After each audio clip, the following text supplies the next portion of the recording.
Naririto na naman po tayo sa isa na namang kwento mula sa sementadong kalsada.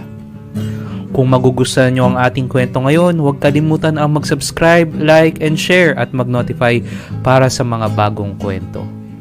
Atin na pong simulan. Sa loob ng isang company clinic, kilala si Vic bilang isang matapang at mapanakot na senior nurse. Palagi siyang nagmamalaki sa kanyang posisyon at ginagamit ang kanyang kapangyarihan upang apihin ng mga bagong nurse na kinukuha. Ano ba yan? Batang nurse? Sambit ni Vic sa isang bagong nurse na si Lara. Hindi mo pa alam kung paano magtrabaho ng maayos?